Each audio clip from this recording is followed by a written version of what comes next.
हालांकि यहाँ पे कुछ चाइनीज ऐप्स हैं हमारे सामने जिनको तो हम कह रहे हैं एक क्लिक में सीधा गायब कर देंगे हमारे फोन से। लेकिन बाकी दोस्तों अगर आपसे बात करता हूँ इसकी कीमत को लेके, तो दोस्तों जो इसकी प्राइस रखी है, फोन को उठाकर बाहर फेंक सकते हो। क्या आप ये प्रण ले सकते हो कि आप चाइनीज स्मार्टफोन्स को रिव्यू ना करो? मैं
मैंने ऐसे बहुत सारे रिव्यूअर्स देखे हैं जो चाइनीज फोन होते हैं, जो ब्रांडेड भी नहीं होते, अजीब ब्रांड के होते हैं, रगेड फोन्स होते हैं, बहुत अलग अलग तरह के फोन होते हैं, छोटे फोन होते हैं, छल्ले वाले फोन जो आते हैं, इतने बड़े बड़े छल्ले वाले फोन आते हैं, स्मॉलेस्ट फोन आते हैं, ये जो कार्ड फोन आते हैं, ये चाइना के बने हुए फोन आते हैं। ये आपके कैसे डाटा को कलेक्ट कर रहे हैं, क्या कर रहे हैं, इसकी कोई जानकारी नहीं है। तो अगर आप टिकटॉक को निकाल रहे हो अपने फोन से, वो अच्छी बात है, क्योंकि प्राइवेसी के लिए बहुत इशू करता है, टिकटॉक करता है, लेकिन आप इससे पूरी तरीके से नहीं बच सकते। अगर आप सिर्फ टिकटॉक निकाल रहे हो, दैट मीन्स आप सिर्फ ये दिखा रहे हो कि लाइक हम ऐसे, पर उससे कुछ होगा नहीं। आप चाइनीज फोन नहीं फेंक सकते।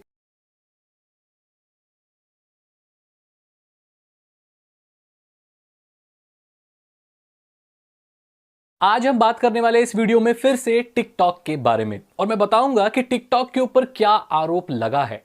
ये चाइनीज सरकार और चाइनीज लोग कैसे हमारे खिलाफ साजिश रच रहे हैं, उसके बारे में आज मैं बात करने वाला हूं। सबसे पहले बात करते हैं टिकटॉक की प्राइवेसी को लेकर क्या हुआ है। अमेरिका में एक केस किया गया है टिकटॉक के ऊपर कि वो बच्चों की जो भी प्राइवेसी है, उसका जो डेटा है, वो किस तरीके से हैंडल कर रहा है, वो कैसे कलेक्ट कर रहा है, उसके ऊपर एक आरोप लगे टिकटॉक के ऊपर। क्योंकि क्या नियम है कि अगर 13 साल से नीचे अगर कोई बच्चा टिकटॉक पर आता है तो उसे एज अ बच्चा, एक माइनर देखा जाता है, और वो जो भी डेटा उसका कलेक्ट कर रहा है टिकटॉक, वो उसके पेरेंट्स के कंसेंट के बाद ही कलेक्ट कर सकता है। उसके पेरेंट को पता होना चाहिए कि उसके बच्चे का कौन सा डेटा वो कलेक्ट कर रहा है, जबकि वो चीजें वो बता नहीं रहा है। तो इसके खिलाफ लोगों ने टिकटॉक के लिए बोला कि ये चीज गलत है प्राइवेसी को लेकर। आज मैं बात करने वाला हूं टिकटॉक प्राइवेसी को लेकर कितना अच्छा है। ध्यान देना कि जिस पिछली वीडियो में मैंने जो बात की है कि कैसे चीजें हो रही हैं, मैं किसी के अगेंस्ट नहीं हूं, मैं यूट्यूब के अगेंस्ट नहीं हूं, मैं टीम यूट्यूब में ही हूं। और क्योंकि मैं एक यूट्यूबर हूं, तो मैं जानता हूं कि यूट्यूबर के साथ क्या परेशानी है। टिकटॉक पे भी हूं मैं जानता हूं टिकटॉकर के साथ क्या परेशानी है। जो सही है मैं वो बात बोलता हूँ। कई लोगों को अच्छी लगती है, कई लोगों को नहीं लगती, वो अलग बात है। टिकटॉक एक प्लेटफॉर्म है, एक कंपनी है, वहां पर जो लोग हैं, अब टिकटॉक पर कौन कौन लोग हैं, बहुत बड़े बड़े रैपर, यो यो हनी सिंह, कार्तिक आर्यन, शिल्पा शेट्टी, बहुत सारे बड़े बड़े सेलिब्रिटी बॉलीवुड के वो टिकटॉक पर हैं, राइट। तो उनको लोग जज नहीं करते, बिल्कुल जज नहीं करते, उनको कोई नहीं बोलता। लेकिन बहुत बड़े बड़े क्रिएटर बोलते हैं कि टिकटॉक पर वो सब ऐसे ही हैं, लाइक वो प्लेटफॉर्म को पूरे सब लोगों को टारगेट करते हैं, जो बहुत गलत बात है। इसके अगेंस्ट मैंने बोला था। और किसी को भी आप ऐसे मतलब इतना गंदे तरीके से आप बदनाम नहीं कर सकते। ऐसे मैंने बहुत सारी रोस्टिंग वीडियोस देखी है जहां पर ऐसे सीन दिखाए गए हैं बहुत गंदे, उसके खिलाफ मैंने बोला है। मैंने और किसी के अगेंस्ट नहीं बोला, राइट। टिकटॉक प्लेटफॉर्म भी इतना अच्छा नहीं है। आइए बात करते हैं टिकटॉक की साजिश के ऊपर, और ये टिकटॉक कंपनी बेसिकली क्या मतलब कर रही है। ये तो उसके ऊपर आरोप लगा है। इसके ऊपर एक और आरोप लगा था टिकटॉक के ऊपर कि ये हमारी प्राइवेट वीडियोस को भी कहीं ना कहीं यूज कर रही है, ऐसे आरोप थे। अब उनके जो स्पोक्स पर्सन होते हैं वो क्लियर कर देते हैं लाइक ऐसा नहीं है, ये नहीं है, लेकिन इन पे आरोप लगते रहते हैं। एक लूप होल भी मिला था टिकटॉक में, जिसके अंतर्गत आपके पर्सनल डेटा को आपके फोन में एक्सेस किया जा सकता था। बाद में वो पैच हुआ नहीं हुआ, इसकी कोई जानकारी नहीं है। टिकटॉक के ऊपर यह भी आरोप लगा था कि ये आपके डेटा को चाइना और यूएस में भेज रहा है। तो चाइना में अगर कोई डेटा भेज रहा है तो उसको आप जानते हैं को किसी भी तरीके से उसको इस्तेमाल किया जा सकता है। मैंने चाइनीज सरकार के नियमों के बारे में आपको बताया था कि चाइना में ऐसे नियम है कि अगर कोई भी सोशल नेटवर्किंग वेबसाइट या कोई भी ऐसी सर्विस चाइना में ऑपरेशनल है और चाइना में उसके सर्वर हैं, तो उसको जरूरत पड़ने पर सरकार को डेटा शेयर करना होगा। खुदा ना खास्ता चाइना के और हमारे संबंध खराब हो जाए या चाइना हमारे अगेंस्ट कोई चीज करना चाहे तो वो हमारे लोगों के डेटा को वहां से ले सकता है, इंडियंस के डेटा को वहां चाइना में बैठे बैठे ले सकता है। बिकॉज टिकटॉक का जो भी डेटा है आपका, आपकी जो वीडियोज हैं, आपकी जो सारी चीजें हैं वो चाइना में स्टोर्ड है और या यूएस में स्टोर्ड है, जहां स्टोर्ड है, तो वहां की जो गवर्नमेंट है उसको इजीली एक्सेस कर सकती है। बिकॉज उस सर्वर का फिजिकल लोकेशन चाइना है और वो वहां चाहे तो उसको मतलब रिकवर कर सकती है, डेटा को ले सकती है। प्राइवेसी का ये रिस्क है। बहुत सारे लोगों को ये पता ही नहीं है कि टिकटॉक कैसे की प्राइवेसी पॉलिसी क्या है। लोग पढ़ते ही हैं, टर्म्स एंड कंडीशन नहीं पढ़ते, प्राइवेसी पॉलिसी नहीं पढ़ते, ये नहीं देखते कि हमारे डेटा को कहां इस्तेमाल किया जाएगा, कहां नहीं किया जाएगा। ये सिर्फ टिकटॉक के लिए नहीं है, जितने भी प्लेटफॉर्म है उनकी सबकी प्राइवेसी पॉलिसी हम लोग मोस्टली पढ़ते नहीं है, हम ऐसे ही साइन अप कर देते हैं। हमें तो ये भी नहीं पता कि बहुत सारे प्लेटफॉर्म में एक कम एज क्या है ज्वाइन करने की। क्या आपको पता है टिकटॉक पे 2 ऑप्शन है, pro account and personal account. इसके बारे में ज्यादातर लोग नहीं जानते। अगर आप टिकटॉक का प्रो अकाउंट खोलते हो तो आपको एनालिटिक्स वगैरह देखने को मिलते हैं। वो एज ए सेलिब्रिटी अगर बनना चाहते हैं टिकटॉक पर तो आप उसको प्रो पे स्विच करते हैं। पर्सनल अकाउंट होता है, प्राइवेट ऑप्शन होता है, आप अपनी वीडियो को ऐसे भी अलाउ कर सकते हैं, लेकिन डाउनलोड करें ना करें, 10 तरह के ऑप्शन होते हैं जिसके बारे में ज्यादा जानकारी लोगों को नहीं है।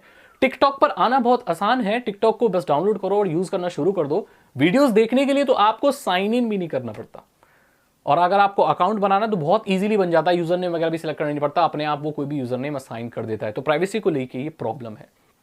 हमारे डेटा को चुराया जा रहा है, हमारे डेटा का कैसे इस्तेमाल हो रहा है हमें पता नहीं है। ये इशू है टिकटॉक के साथ। अब क्या इससे हम पूरी तरीके से ये जो चाइना की चीजें हो रही हैं इससे हम बच सकते हैं? मेरे पास एक सुझाव आया कि सर हम एक काम करते हैं कि हम अपने फोनों में से टिकटॉक को निकाल के बाहर फेंक देते हैं, तो चाइना हमारा डेटा कलेक्ट नहीं कर पाएगा। हाँ, ऐसा कर सकते हैं, लेकिन इससे कुछ होगा नहीं, क्योंकि हम जो भी फोन इस्तेमाल कर रहे हैं, जो बड़े बड़े इन्फ्लुएंसर है वो क्या कर रहे हैं कि टिकटॉक को रिमूव कर रहे हैं। आपको मालूम है कि हम ज्यादातर जो भी फोन इस्तेमाल करते हैं वो मेड इन चाइना होते हैं। आप बहुत सारे मोबाइल फोन जो भी रिव्यू करने वाले लोग उनसे जाके पूछिए कि आपने जो पहले इतने सारे फोन रिव्यू किए हैं क्या वो चाइना के थे? क्या आप उन सारे फोन को उठाकर बाहर फेंक सकते हो? क्या आप ये प्रण ले सकते हो कि आप चाइनीज स्मार्टफोन्स को रिव्यू ना करो? मैंने ऐसे बहुत सारे रिव्यूअर्स देखे हैं जो चाइनीज फोन होते हैं, जो ब्रांडेड भी नहीं होते, अजीब ब्रांड के होते हैं, रगेड फोन्स होते हैं, बहुत अलग अलग तरह के फोन होते हैं, छोटे फोन होते हैं, छल्ले वाले फोन जो आते हैं, इतने बड़े बड़े छल्ले वाले फोन आते हैं, स्मॉलेस्ट फोन आते हैं, ये जो कार्ड फोन आते हैं ये चाइना के बने हुए फोन आते हैं। ये आपके कैसे डाटा को कलेक्ट कर रहे हैं, क्या कर रहे हैं, इसकी कोई जानकारी नहीं है। तो अगर आप टिकटॉक को निकाल रहे हो अपने फोन से, वो अच्छी बात है, क्योंकि प्राइवेसी के लिए बहुत इशू करता है, टिकटॉक करता है, लेकिन आप इससे पूरी तरीके से नहीं बच सकते। अगर आप सिर्फ टिकटॉक निकाल रहे हो दैट मीन्स आप सिर्फ ये दिखा रहे हो कि लाइक हम ऐसे, पर उससे कुछ होगा नहीं। आप चाइनीज फोन नहीं फेंक सकते। अभी आप वीडियो देख रहे हो ना मेरी, अपने हाथ में जो आपका फोन है आप वो देखो कि क्या वो चाइनीज फोन है। अगर वो चाइनीज फोन है तो वो बहुत प्रॉब्लम वाली बात है, क्योंकि हम अपने से चाइना को अलग नहीं कर पा रहे हैं। क्योंकि हमारे यहाँ स्मार्टफोन के प्रोडक्शन नहीं हो रहे। जो भी मेड इन इंडिया फोन है वो बेसिकली चाइना से पार्ट्स आते हैं, असेंबल होते हैं, जिनका ऑपरेटिंग सिस्टम होता है वो चाइना डिसाइड करता है। आप ये जानते हैं कि Xiaomi में जो भी सॉफ्टवेयर हैं जो डले हुए हैं वो इंडियन सॉफ्टवेयर नहीं है, वो इंडिया में नहीं बन रहे हैं, वो बाहर से उनके रोम बनकर आ रहे हैं और यहां डल रहे हैं। वो इंडिया के लिए बने हैं, लेकिन उसमें जो एड्स हैं, वो सब जो चीजें हैं, ब्लोटवेयर्स हैं, वो सब वो कंपनी डिसाइड कर रही है जिसका हेडक्वार्टर चाइना में है, इंडिया में नहीं।